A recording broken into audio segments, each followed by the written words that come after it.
प्यारे बच्चों, एक बार फिर स्वागत है आपका केमिस्ट्री क्लासेस में। और मैं आपको रिकॉल करा देता हूँ कि बच्चों हमने प्रीवियस लेक्चर में क्या किया था। प्रीवियस लेक्चर में बच्चों हमने रिएक्शन की थी केमिकल प्रॉपर्टीज किसकी, हेलो एल्केन्स की। और मैंने आपको बच्चों 3 प्रॉपर्टीज केमिकल प्रॉपर्टी कराई है हेलो एल्केन्स की। सबसे पहले हमने की है बच्चों न्यूक्लियोफिलिक सब्स्टिट्यूशन रिएक्शन। दूसरी प्रॉपर्टी जो बच्चों हमने की है न्यूक्लियोफिलिक सब्स्टिट्यूशन के बाद एलिमिनेशन रिएक्शन।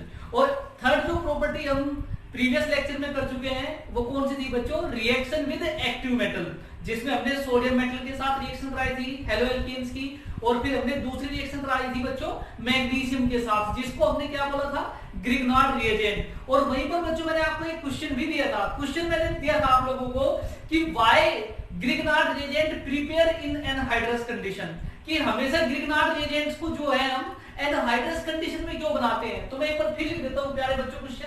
आप लोगों का जो क्वेश्चन था वो ये था कि व्हाई, एक बार ध्यान से समझो बच्चों, जिन्होंने किया है तो बच्चों मोस्टली बच्चे इसका आंसर अच्छे से कर पाए होंगे, सबने इसका आंसर ठीक से किया होगा। लेकिन अगर 1-2% बच्चे ऐसा है जिन्होंने इसका आंसर नहीं लिखा तो उसके लिए मैं क्वेश्चन भी लिख देता हूं और यहाँ पे इसका आंसर भी कि why Grignard reagent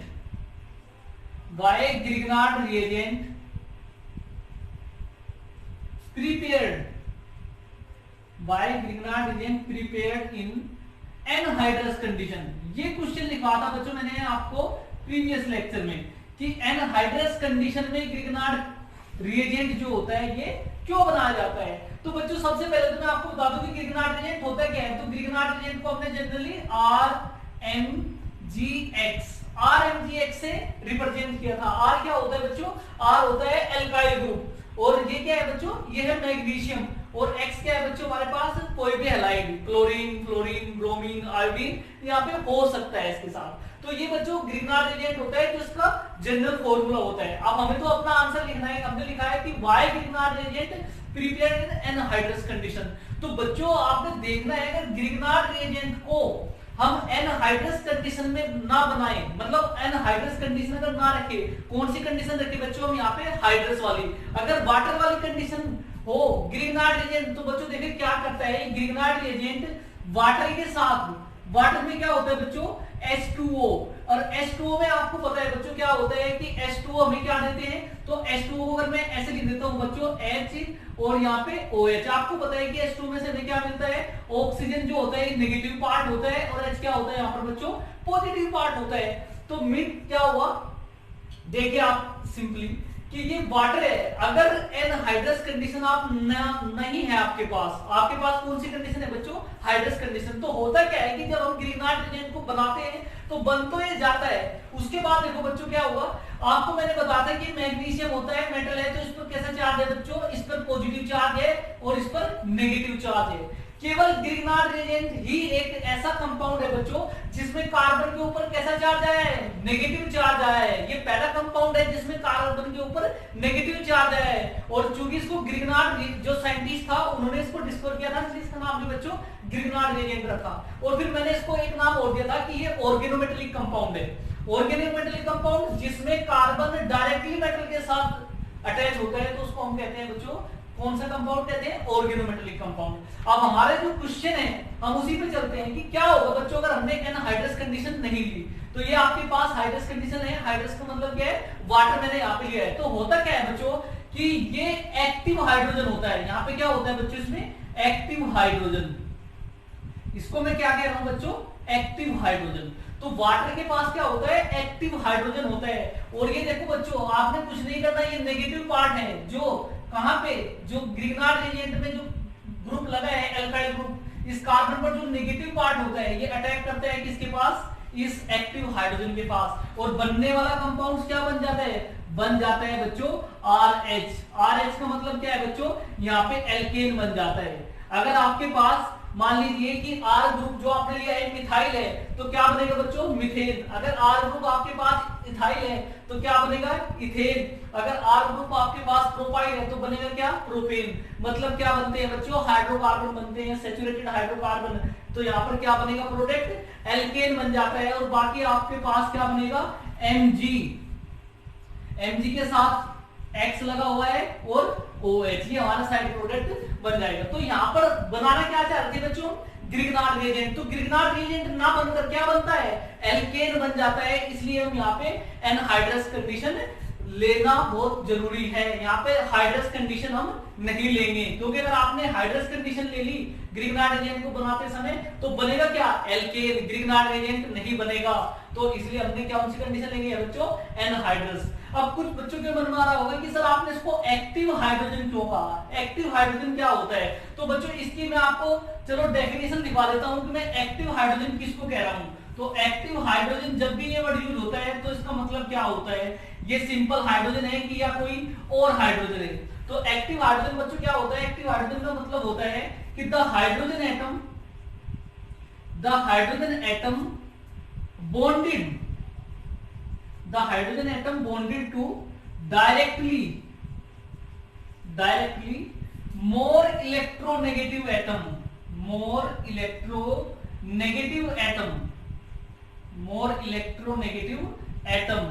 is called active hydrogen। तो एक्टिव हाइड्रोजन का मतलब क्या है बच्चों, एक्टिव हाइड्रोजन का मतलब ये है कि अगर हाइड्रोजन एटम किसी मोर इलेक्ट्रोनेगेटिव एटम के साथ अटैच है तो उसको हम कहेंगे बच्चों एक्टिव हाइड्रोजन। फॉर एग्जांपल ये वाटर मैंने लिया है, इसको एक्टिव हाइड्रोजन इसलिए कहा है बच्चों क्योंकि हाइड्रोजन किसके साथ अटैच है, ऑक्सीजन की। और आपको पता है कि ऑक्सीजन बच्चों मोर इलेक्ट्रोनेगेटिव एलिमेंट्स होते हैं। सबसे ज्यादा जो इलेक्ट्रोनेगेटिविटी होती है वो फ्लोरीन की होती है। उसके बाद बच्चों ये सेकंड नंबर पे आता है ऑक्सीजन, और थर्ड नंबर पे आपके पास नाइट्रोजन आ जाता है।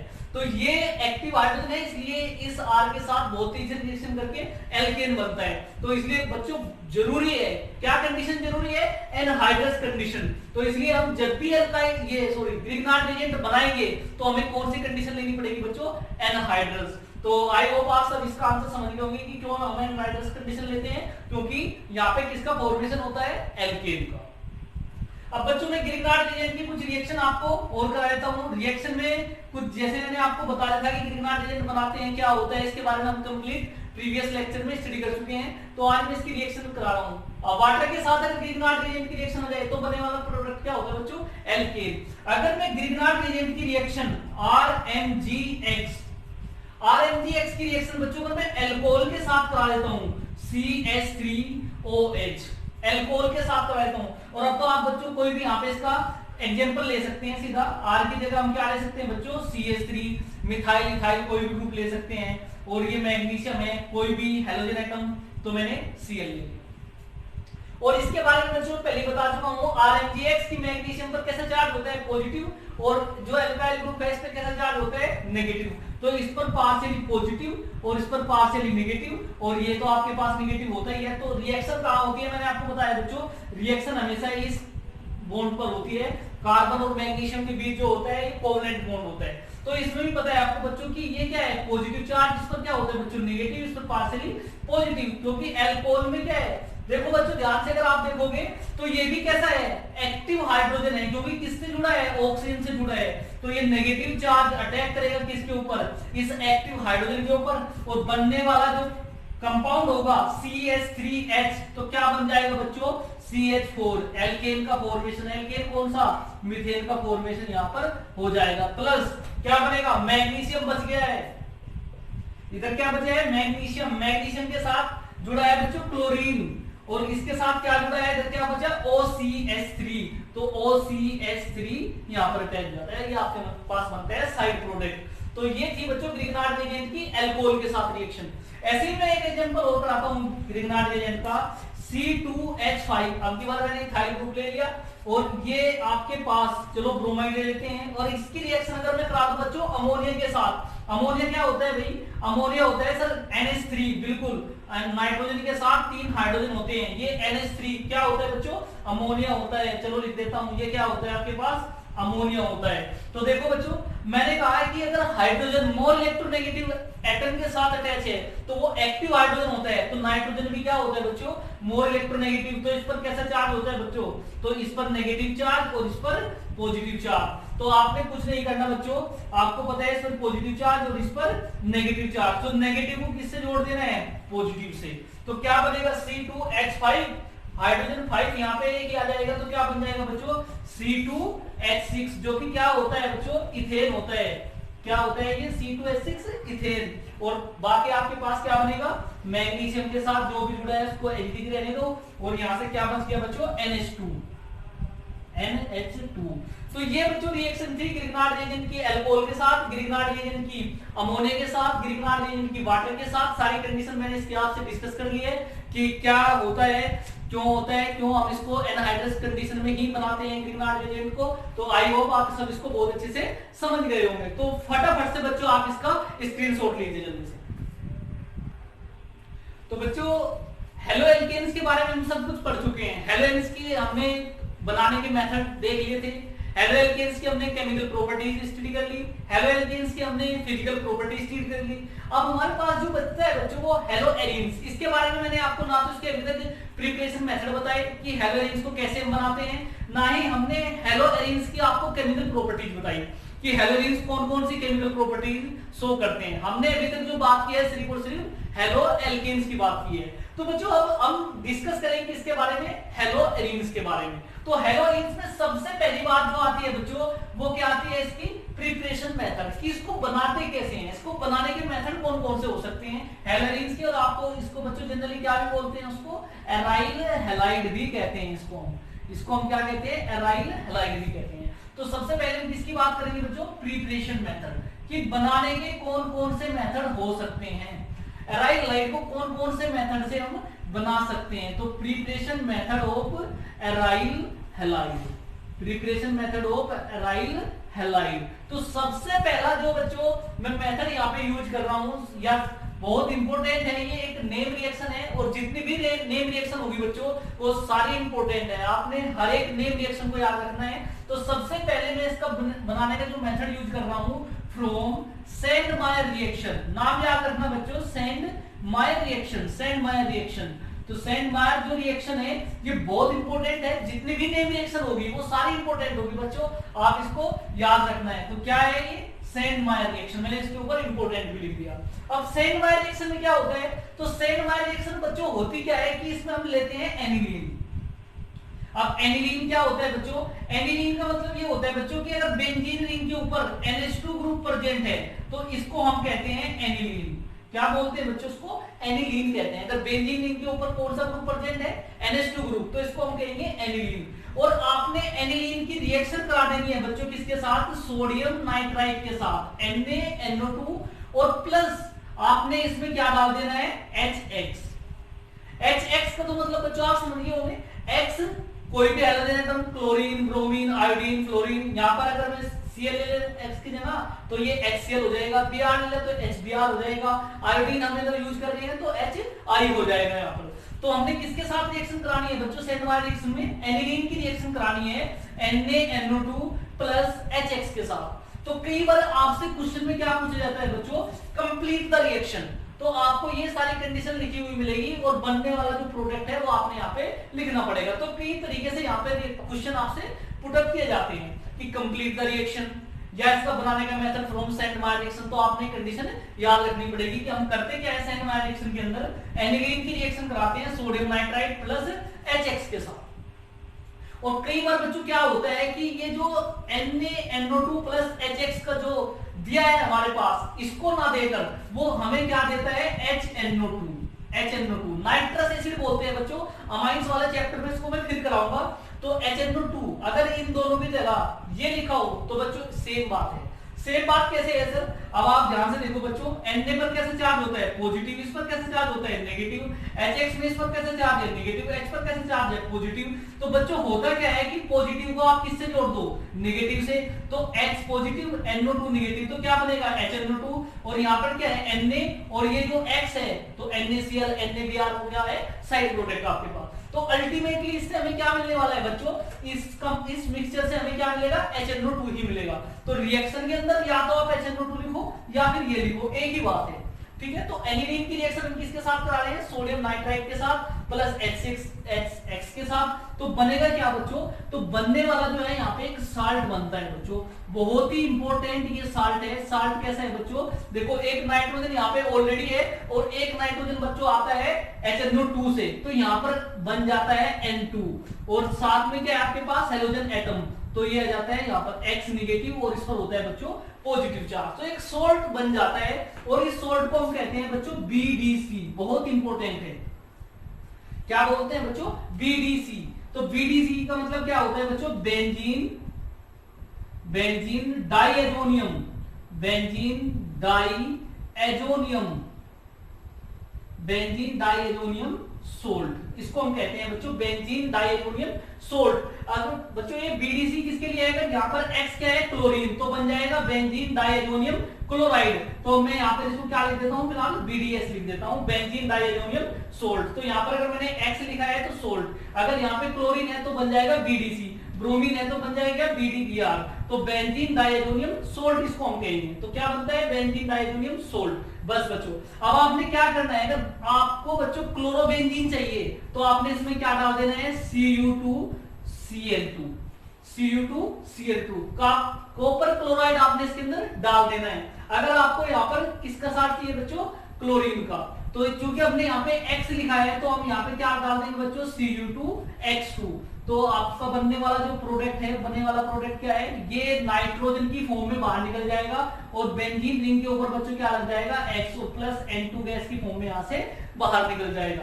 तो सोचो बच्चों अगर आपने क्लोरीन बेंजीन बनाना है तो सब कुछ सेम रहेगा, बस यहाँ पे आपने क्या लेना है, Cl, यहाँ पर भी क्या लेना है Cl, क्योंकि ये जो Cl है ये यहाँ पे रहेगा और फिर यहाँ से Cu2X2 की जगह क्या हो जाएगा, Cu2Cl2, तो बनने वाला प्रोडक्ट क्या हो जाएगा बच्चों, ऊपर Cl हो जाएगा। चलो मैं एक कुछ एग्जांपल आपको इसको करके दिखाता हूँ, ठीक है। तो मान लीजिए ये आपने सेंड वायर रिएक्शन के एग्जांपल में, ये तो जनरल रिएक्शन मैंने लिख दिया आपको, ये आपके पास, ये बच्चों आपके पास जो है, फिर से बनाता हूँ, तो ये आपके पास क्या है बच्चों, एनिलीन, ये क्या है हमारे पास, एनिलीन NH2, और एनिलीन की रिएक्शन आपने किसके साथ कराई, NaNO2 प्लस HCl, इसके साथ आपने करा ली बच्चों, तो आपके पास बनेगा क्या बच्चों, benzene diazonium salt.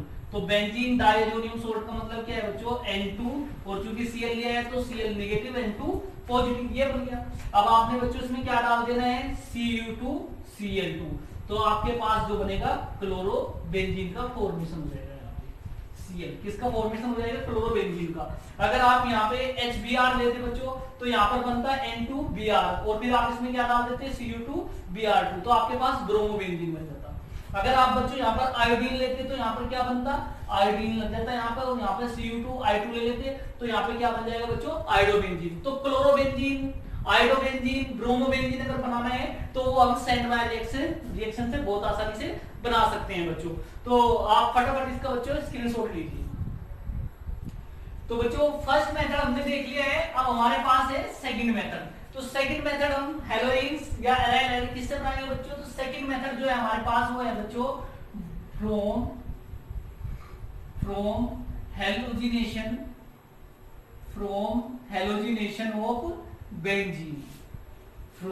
Halogenation of benzene. तो बेंजीन का बच्चों क्या कराना है, हेलोजिनेशन कराना है। अगर बेंजीन का आप हेलोजिनेशन करा देते हैं तो आपके पास एराइल लाइट का फॉर्मेशन हो जाता है। तो देखते हैं बच्चों कैसे, आपने बेंजीन ली है, किसका हेलोजिनेशन कराना है, बेंजीन का। बेंजीन हेलोजिनेशन क्या मतलब बच्चों, हेलोजिनेशन का मतलब है बच्चों आपने किसी भी हेलोजन के साथ रिएक्शन करा देनी है, जैसे कि मैं करा रहा हूं किसके साथ, Cl2 के साथ। किसकी प्रेजेंस में कराओगे बच्चों, किसकी प्रेजेंस में कराएंगे, तो कराएंगे एनहाइड्रस AlCl3 की प्रेजेंस। एनहाइड्रस AlCl3 की प्रेजेंस में आप कराओगे बच्चों तो आपके पास बनेगा क्या, आपके पास जो बन जाएगा वो हेलो एरीन्स बन जाएगा। बेंजीन रिंग के ऊपर क्या हो जाएगा बच्चों, Cl, क्योंकि यहाँ पर क्या होता है बच्चों, यहाँ पे जो होता है हाइड्रोजन होता है, आपको पता है कि each carbon contain 1 hydrogen atom. तो होता क्या है कि बच्चों आपको पता है कि जो Cl2 होता है ये यहाँ से किसकी फॉर्म में जाता है, पॉजिटिव की फॉर्म में, तो ये अटैक कर देता है यहाँ पे, इसको यहाँ से हटा देता है, क्योंकि बेंजीन कौन सी रिएक्शन देगी, इलेक्ट्रोफिलिक सब्स्टिट्यूशन रिएक्शन। इसको आगे मैं डिस्कस करने वाला हूँ बच्चों प्रॉपर की इलेक्ट्रोफिलिक सब्स्टिट्यूशन रिएक्शन क्या होता है। तो आपने देखना है क्या करना है, हेलोजिनेशन किसका, बेंजीन का हेलोजिनेशन कर देना है। क्लोरीनेशन, ब्रोमिनेशन, आयोडीनेशन, किसकी प्रेजेंस में? एनहाइड्रस AlCl3 की प्रेजेंस में। तो होता क्या है बच्चों, ये हाइड्रोजन यहां से रिमूव हो जाएगा और क्या लग जाएगा यहाँ पे Cl का एडिशन हो जाएगा यहाँ पे। ठीक है बच्चों, अब देखो ये थी हमारे पास सेकंड मेथड। थर्ड मेथड जो हम करा रहे हैं इसमें प्रिपरेशन मेथड में, वो करा रहे हैं बच्चों फ्रॉम फिनोल। फिनोल से कैसे बनाएंगे, फिनोल से किस तरह से बना सकते हैं? तो बच्चों फिनोल से बनाना बहुत आसान है। जैसे आपने बच्चों हेलो एल्केन का फॉर्मेशन किया था एल्कोहल से, तो बस ऐसे ही बनाएंगे हमने। आपने हेलो एल्केन के केस में क्या किया था कि एल्कोहल की रिएक्शन PCl5 के साथ कराई थी, तो यहाँ पर भी बच्चों एक तरह से ये क्या है, फिनोल, एरोमेटिक फिनोल। तो ये क्या है, एरोमेटिक कंपाउंड है। तो फिनोल की रिएक्शन आपने किसके साथ करानी है बच्चों? इसकी रिएक्शन आपने करानी है PCl5 के साथ। किसके साथ रिएक्शन करानी है बच्चों? PCl5 के साथ। और आपको पता है कि PCl5 करता क्या है कि यहाँ से OH ग्रुप को बाहर निकाल देता है और Cl का एडिशन करता है। वो कैसे? मैंने कहा था आपको बच्चों की जो PCl5 है इसकी जो ज्योमेट्री होती है वो कैसी होती है? Trigonal bi pyramidal. 3 क्लोरीन तो फास्फोरस के साथ रहते हैं एक प्लेन में, और 2 जो क्लोरीन होते हैं, एक अबाव द प्लेन एक बिलो द प्लेन होता है। तो इसका मतलब 3 क्लोरीन तो फास्फोरस के साथ रहते हैं PCl3, और 2 क्लोरीन एक ऊपर और एक नीचे, इस तरह से रहता है। तो आपने करना क्या है बच्चों, कैसे रिएक्शन करेगा, कैसे याद रखेंगे इसको? एक तो प्रोडक्ट ये बनेगा, बेंजीन के साथ क्या जुड़ जाएगा? Cl। बेंजीन के साथ क्या जुड़ेगा यहाँ पे? Cl। तो ये बनेगा क्लोरोबेंजीन। PCl5 से देखो PCl3 और एक 4 एक 5, तो PCl5 हो गया, एक Cl तो किसके साथ जाएगा? इसके साथ जाएगा, ये बन गया बच्चों। और एक क्या बनेगा? POCl3। तो साइड प्रोडक्ट भी आपने याद रखना है बच्चों, POCl3 ये बनेगा।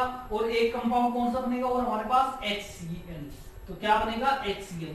तो ये आपके पास बनेंगे साइड प्रोडक्ट। तो किसका फॉर्मेशन हो जाएगा यहाँ पे? क्लोरोबेंजीन, मतलब हेलो एरीन्स का फॉर्मेशन हो जाएगा। तो 3 मेथड हमने देखे हैं बच्चों, कौन कौन से? सबसे पहला मेथड हमने सैंड-मायर रिएक्शन से बनाया है, दूसरा हमने हैलोजिनेशन ऑफ बेंजीन से किया है, और तीसरा हमने किससे किया है बच्चों? फ्रॉम फिनोल से। तो आप इसका स्क्रीनशॉट लीजिए जल्दी से बच्चों। फोर्थ मेथड जो हम ले रहे हैं प्रिपरेशन मेथड, वो ले रहे हैं by electrophilic substitution reaction. By electrophilic substitution reaction, by electrophilic substitution reaction. इससे कैसे बनाएंगे बच्चों इलेक्ट्रोफिलिक सब्स्टिट्यूशन रिएक्शन के? बच्चों न्यूक्लियोफिलिक सब्स्टिट्यूशन रिएक्शन नहीं है, कौन सी है? इलेक्ट्रोफिलिक सब्स्टिट्यूशन रिएक्शन है। इलेक्ट्रोफिलिक सब्स्टिट्यूशन का मतलब क्या है? सब्स्टिट्यूशन तो होगा कि बाहर से कोई एटम आएगा और जो आपका रिएक्टेंट मॉलिक्यूल्स है उससे एक एटम को रिप्लेस करेगा, खुद उसकी जगह ऐड हो जाएगा। लेकिन अब की बात जो बाहर से आने वाला है वो न्यूक्लियोफाइल नहीं है, वो कौन है बच्चों? इलेक्ट्रोफाइल है। और इलेक्ट्रोफाइल आपको पता है क्या होते हैं? इलेक्ट्रॉन डेफिशिएंट कंपाउंड होते हैं, जिन पर कैसा चार्ज होता है? पॉजिटिव होता है। तो अब हमें देखना है कैसे बनाएंगे इसको हम। ये आपके पास हम लेंगे बच्चों, एक कंपाउंड ले रहा हूं मैं, टोल्यूइन CH3, इसको बोलते हैं बच्चों। अगर बेंजीन रिंग के ऊपर CH3 ग्रुप प्रेजेंट है तो टोल्यूइन बोलते हैं, या इसको आप मिथाइल बेंजीन भी कह सकते हैं। क्या कह सकते हैं बच्चों? मिथाइल बेंजीन भी कहते हैं। तो इसकी मैं किसके साथ? Cl2 के साथ रिएक्शन करा लेता हूं, in the presence of anhydrous AlCl3। अब कुछ बच्चे सोच रहे होंगे सर ये एनहाइड्रस AlCl3 आप क्यों लेते हैं? बच्चों एनहाइड्रस AlCl3 जो होता है ये क्या होता है? ये बच्चों लेविस एसिड होता है। ये क्या होता है बच्चों? लेविस एसिड होता है। और ध्यान करो कि लेविस एसिड किसको कहते हैं बच्चों? लेविस एसिड हम उसको कहते हैं जो लोन पेयर ऑफ इलेक्ट्रॉन को एक्सेप्ट करता है, मतलब जो जहां पर किसको? लोन पेयर को एक्सेप्ट करता है, उसको हम क्या कहते हैं बच्चों?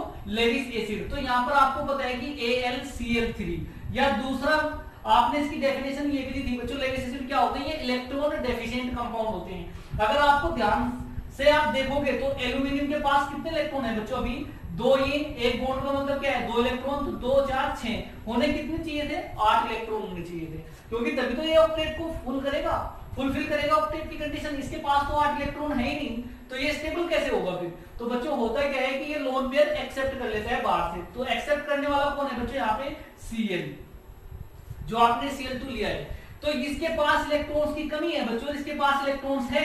तो ये होता क्या है कि ये क्लोरीन इसको अपने इलेक्ट्रॉन डोनेट कर देता है। तो बनने वाला प्रोडक्ट क्या बनेगा बच्चों यहाँ पे, तो AlCl3 तो ऑलरेडी था, तो बनेगा कितना, एक Cl इसके पास हो जाएगा, तो AlCl4। और आपको पता है बच्चों, जो इलेक्ट्रॉन एक्सेप्ट करता है उस पर कैसे चार्ज आता है, नेगेटिव चार्ज आता है, और जो इलेक्ट्रॉन डोनेट करता है तो उस पर कैसे चार्ज आता है बच्चों, पॉजिटिव। तो देखो इस क्लोरीन तो जाके इसके साथ अटैच हो गया, इलेक्ट्रॉन डोनेट कर दिया इसको, लेकिन ये जो क्लोरीन है इसने तो अपना इलेक्ट्रॉन डोनेट किया भाई, इस पर कैसे चार्ज आएगा, Cl पॉजिटिव। तो यही बच्चों यहाँ पर क्या है, इलेक्ट्रोफाइल है, यही एक्ट करेगा किसकी तरह, एज ए इलेक्ट्रोफाइल। तो होगा क्या इस रिएक्शन के अंदर कि ये इलेक्ट्रोफाइल अटैक करेगा कहां पे, ऑर्थो पोजीशन पे एंड पैरा पोजीशन पे। तो बनने वाला जो प्रोडक्ट है आपके पास बच्चों, बनने वाला जो प्रोडक्ट है वो क्या होगा, मिथाइल बेंजीन तो एडिटिंग रहेगा अपनी जगह पे, मिथाइल बेंजीन तो यहीं पे रहेगा कि ऑर्थो पोजीशन पे क्या एडिशन हो जाएगा, Cl का। और दूसरा बच्चों क्या होगा, एक प्रोडक्ट और बनते हैं, यहाँ पर दो प्रोडक्ट बनते हैं, तो एक ऑर्थो पोजीशन पर एक पैरा पोजीशन पे, तो यहाँ पे CH3 और ये कहां लगेगा, Cl। दो प्रोडक्ट बनते हैं, एक तो ऑर्थो प्रोडक्ट बनता है, एक पैरा प्रोडक्ट बनता है। तो हमेशा याद रखना बच्चों, पैरा वाला जो होता है वो मेजर होता है। ये क्यों मेजर होता है, इसका रीजन ये है बच्चों कि देखो यहाँ पर सिमेट्रिक ज्यादा होती है, तो जहां पर सिमेट्री ज्यादा होती है तो वहां पर क्या होता है बच्चों, वो मेजर होता है कि वहां पर पैकेजिंग फ्रैक्शन भी ज्यादा होता है। तो देखो इनमें से दोनों में से ज्यादा सिमेट्रिक कौन है बच्चों, तो ज्यादा सिमेट्रिक क्या होता है, पैरा वाला। अगर आपसे पूछा जाए कि भाई इनमें से मेजर प्रोडक्ट आपने कहा कि ये होगा, ये क्यों नहीं है, तो हम कहेंगे ड्यू टू सिमेट्री। किसकी वजह से, सिमेट्री की वजह से बच्चों ये मेजर प्रोडक्ट होता है और ये कैसा होता है, माइनर प्रोडक्ट। लेकिन आपके मन में एक चीज हो रही होगी कि सर ये ऑर्थो और पैरा पर ही क्यों अटैक करता है। तो बच्चों इस रिएक्शन को मैं पूरा डिटेल में आपसे डिस्कस करने वाला हूं, इलेक्ट्रोफिलिक सब्स्टिट्यूशन रिएक्शन को, क्योंकि ये इसकी प्रॉपर्टीज है। ये न्यूक्लियोफिलिक सब्स्टिट्यूशन रिएक्शन नहीं देंगे, कौन सी रिएक्शन देते हैं, इलेक्ट्रोफिलिक सब्स्टिट्यूशन रिएक्शन ये देते हैं। तो इसलिए डोंट वरी अबाउट इट, मैं इसको कंप्लीट आपसे डिस्कस करूंगा। लेकिन यहाँ पर चूंकि ये प्रिपरेशन मेथड में था इसलिए मैंने यहाँ पर इसको अभी आपको बता दिया। अब एक क्वेश्चन यहाँ पे राइज हो जाता है बच्चों, और बहुत इंपॉर्टेंट क्वेश्चन है, कई बार पूछ लिया गया है आपके बोर्ड एग्जाम में भी। क्या क्वेश्चन है बच्चों, क्वेश्चन ये है कि why aryl halide, why aryl halide तो समझिए ना बच्चों, ये जो मैंने अभी जो आपने बनाया है, तो why aryl halide are less reactive,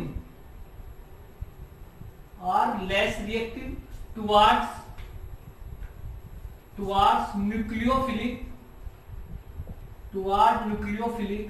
substitution reaction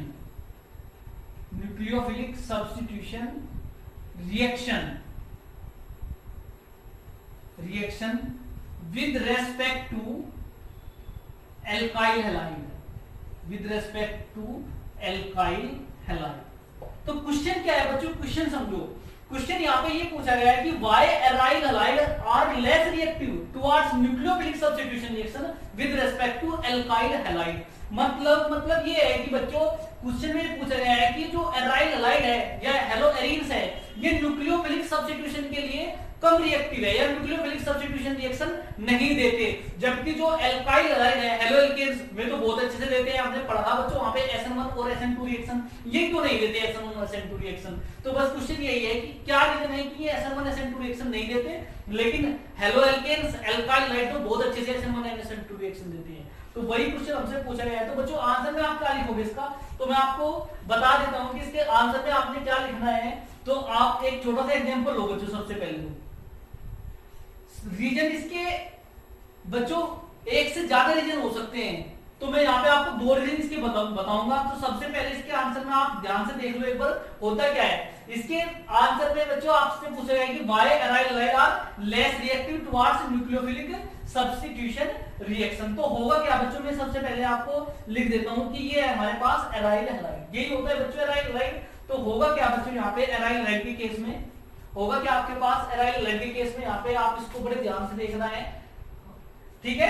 तो मैं आप तो बच्चों देखो इसमें होता क्या है कि आपने ये क्या लिखा है, एराइल हैलाइड लिखा है। तो आपको पता है बच्चों यहाँ पर अगर आपके पास में सिंपल से एक एग्जांपल ले लेता हूँ, चलो क्लोरोबेंजीन में ले लेता हूँ, ये एराइल हैलाइड है। इसके ऊपर क्या होते हैं बच्चों, इसके ऊपर होते हैं लोन पेयर 2 4 6 और एक से यहाँ पे कौन, इसने क्या किया है, शेयरिंग किया। आपको पता है कि जो क्लोरीन है इसके आउटरमोस्ट शेल में कितने वैलेंस इलेक्ट्रॉन होते हैं बच्चों, 7। तो 7 में से एक के साथ तो ये सारे कर लेते हैं। अभी कितने बचे हैं इस पे, अब इसमें कितने बचे हैं बच्चों 6 इलेक्ट्रॉन है लोन पेयर। तो आपको पता है कि क्या शो करता है बच्चों रिजोनेंस। रिजोनेंस का मतलब क्या है कि लोन पेयर कहां आता है, ये लोन पेयर आता है बच्चों यहाँ पे और ये शिफ्ट हो जाता है आगे की तरफ। तो बनेगा क्या बच्चों यहाँ पे मैं लिख देता हूँ आपके सारे स्ट्रक्चर इसके रिजोनेटिंग स्ट्रक्चर। तो होगा क्या बच्चों यहाँ पे ये Cl है तो यहाँ पर क्या आ जाएगा 2 इलेक्ट्रॉन मतलब 1 बॉन्ड, तो डबल बॉन्ड, ये बॉन्ड आगे चले गया तो नेगेटिव चार्ज कहां आएगा बच्चों यहाँ पे। और चूंकि इसने अपने इलेक्ट्रॉन डोनेट किए हैं तो क्लोरीन पर कैसा चार्ज आएगा बच्चों पॉजिटिव। बस आपने क्या करना है तो घुमाते जाना है इसको, तो आपके पास नेगेटिव बाकी सब कुछ सिचुएशन सेम। तो ये नेक्स्ट स्ट्रक्चर में क्या होगा बच्चों कि ये नेगेटिव चार्ज यहाँ पे आएगा, ये बॉन्ड कहां शिफ्ट कर जाएगा नेक्स्ट पोजीशन पे। तो आपके पास ये बनेगा, देखो क्या बनेगा डबल बॉन्ड, नेगेटिव चार्ज कहां पे आएगा बच्चों यहाँ पे और बाकी सब कुछ सिस्टम सेम। क्लियर है। उसके बाद ये नेगेटिव चार्ज का आएगा बच्चों यहाँ पे और ये कहां शिफ्ट कर जाएगा आगे की तरफ। तो आपके पास क्या बनेगा, आपके पास देखो क्या बनेगा, तो आपके पास ये बनेगा बॉन्ड और दूसरा आपके पास ये यहाँ पे शिफ्ट करेगा, नेगेटिव चार्ज कहां आएगा यहाँ पे और डबल बॉन्ड Cl पॉजिटिव। कब तक इसको रोटेट करते रहेंगे बच्चों जब तक कि पहले वाली पोजीशन हमें ना मिल जाए। तो ये बॉन्ड यहाँ पे और ये बॉन्ड यहाँ पे, तो इसके ये क्या है बच्चों कंप्लीट रिजोनेटिंग स्ट्रक्चर। ये मैंने आपको इसलिए कराए हैं कि जिन बच्चों को ये पहले समझ नहीं आया या उनको नहीं बनाने आते वो एक बार देख लें कि इसको कैसे बनाते हैं। तो बच्चों देखो जो क्लोरोबेंजीन है इसके कितने रिजोनेटिंग स्ट्रक्चर होते हैं 5 रिजोनेटिंग स्ट्रक्चर होते हैं। अब देखना क्या है क्योंकि हमसे क्वेश्चन में पूछा गया कि why halide are less reactive toward nucleophilic substitution reaction, उसके आंसर को हम कैसे देंगे। तो आपने देखो बच्चों ध्यान से रिजोनेंस की वजह से क्या हुआ है मैं लिख देता हूं ड्यू टू रिजोनेंस। आंसर तो आप समझिए क्या है आंसर, तो resonance, due to resonance. Resonance से क्या हुआ बच्चों, रिजोनेंस से ये हुआ कि देखो न्यूक्लियोफिलिक सब्स्टिट्यूशन रिएक्शन क्या होगा बच्चों, न्यूक्लियोफिलिक सब्स्टिट्यूशन रिएक्शन में न्यूक्लियोफाइल अटैक करेगा। अगर यहाँ पे ये न्यूक्लियोफिलिक सब्स्टिट्यूशन रिएक्शन दे तो न्यूक्लियोफाइल कहां अटैक करता था बच्चों कार्बन और हैलोजन के बीच जो बॉन्ड था इस पर, इस वाले बॉन्ड पर अटैक करेगा यहाँ पर इस वाले कार्बन पर। लेकिन आप तो देखो बच्चों यहाँ तो कार्बन और क्लोरीन के बीच में कितने बॉन्ड है 2 बॉन्ड हमें दिखाई दे रहे हैं, यानी कि डबल बॉन्ड करैक्टर यहाँ पर क्रिएट हो रहा है किसकी वजह से रिजोनेंस की वजह से। तो मैं लिख देता हूं due to resonance partially, due to resonance partially double bond character, double bond character, partially double bond character develop between, partially double bond character develop between किस किस के बीच बच्चों कार्बन और हैलोजन एटम, किस किस के बीच कार्बन एंड Cl लिया है तो हम इसके बीच की बात करेंगे। तो due to resonance partially double bond character develop between CCl, यहाँ पे मैंने Cl लिया है बच्चों, यहाँ पर Br होता तो आप CBr कर देते, आयोडीन होता तो आप Ci कर देते और अगर X होता तो आप CX कर देते।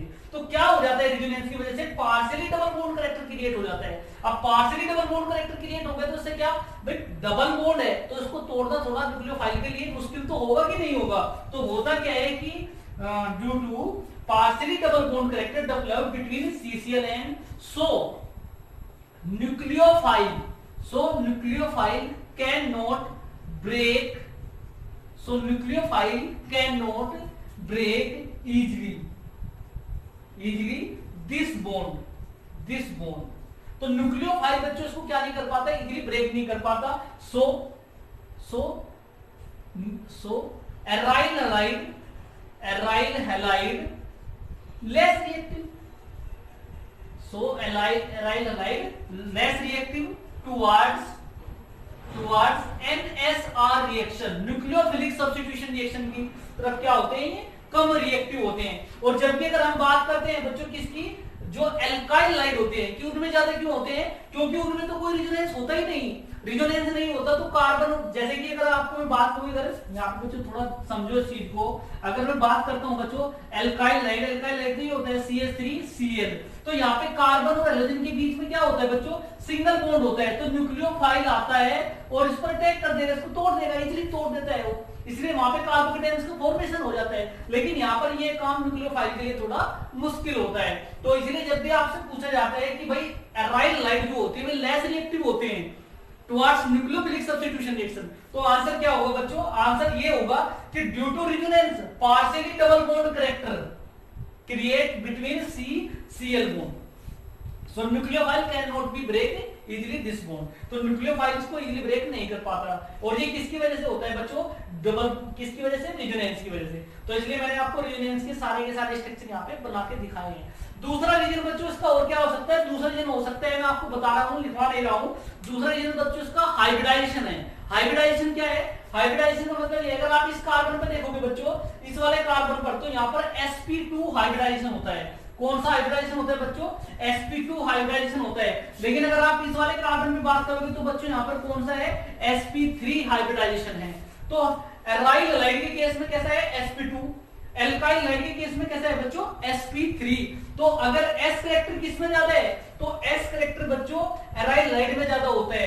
तो s कैरेक्टर से क्या मतलब है? s कैरेक्टर डायरेक्टली प्रोपोर्शनल होता है बच्चों इलेक्ट्रोनेगेटिविटी के। अगर यहाँ पर s कैरेक्टर जाता है तो इस कार्बन की इलेक्ट्रोनेगेटिविटी ज्यादा है। इलेक्ट्रोनेगेटिविटी का मतलब उस पर नेगेटिव चार्ज ज्यादा है। और जो बच्चों न्यूक्लियोफाइल होता है उस पर भी कैसा चार्ज होता है? नेगेटिव चार्ज होता है। तो यहाँ पर भी नेगेटिव चार्ज ज्यादा है एज कंपेयर टू इस कार्बन के। तो बच्चों यहाँ पर नेगेटिव चार्ज ज्यादा है, न्यूक्लियोफाइल पर भी नेगेटिव चार्ज है, तो वो यहाँ पर अटैक नहीं कर पाएगा। कहां पे अटैक कर पाएगा? क्योंकि यहाँ पर नेगेटिव चार्ज कम है, इस पर अटैक कर पाएगा। तो हाइब्रिडाइजेशन में भी आप इसको एक्सप्लेन कर सकते हैं। किस पर? sp2 हाइब्रिडाइजेशन, इस पर sp3 हाइब्रिडाइजेशन। s कैरेक्टर ज्यादा, इलेक्ट्रोनेगेटिविटी ज्यादा। तो कार्बन पर जिस पर s कैरेक्टर ज्यादा होगा उसकी इलेक्ट्रोनेगेटिविटी ज्यादा होगी और वहां पर न्यूक्लियोफाइल अटैक नहीं कर पाता इजीली। ठीक है ना बच्चों? तो आज हम यही तक रखेंगे बच्चों इस वीडियो के अंदर। और इसमें बच्चों हमने जितने भी प्रिपरेशन मेथड थे आपके एराइल हैलाइड के बनाने के, वो सारे के सारे हमने यहाँ पे कवर कर लिए। कल में बच्चों या जो नेक्स्ट हमारा वीडियो लेक्चर होगा उसमें मैं इसकी आपसे प्रॉपर्टीज की बात करूंगा, स्पेशली केमिकल प्रॉपर्टीज की। ठीक है बच्चों? तो वीडियो को जितना भी है इसको लाइक, शेयर और सब्सक्राइब जितने भी आपके जानने वाले हैं तक फैला दो यार। तो ठीक है, okay, thank you so much.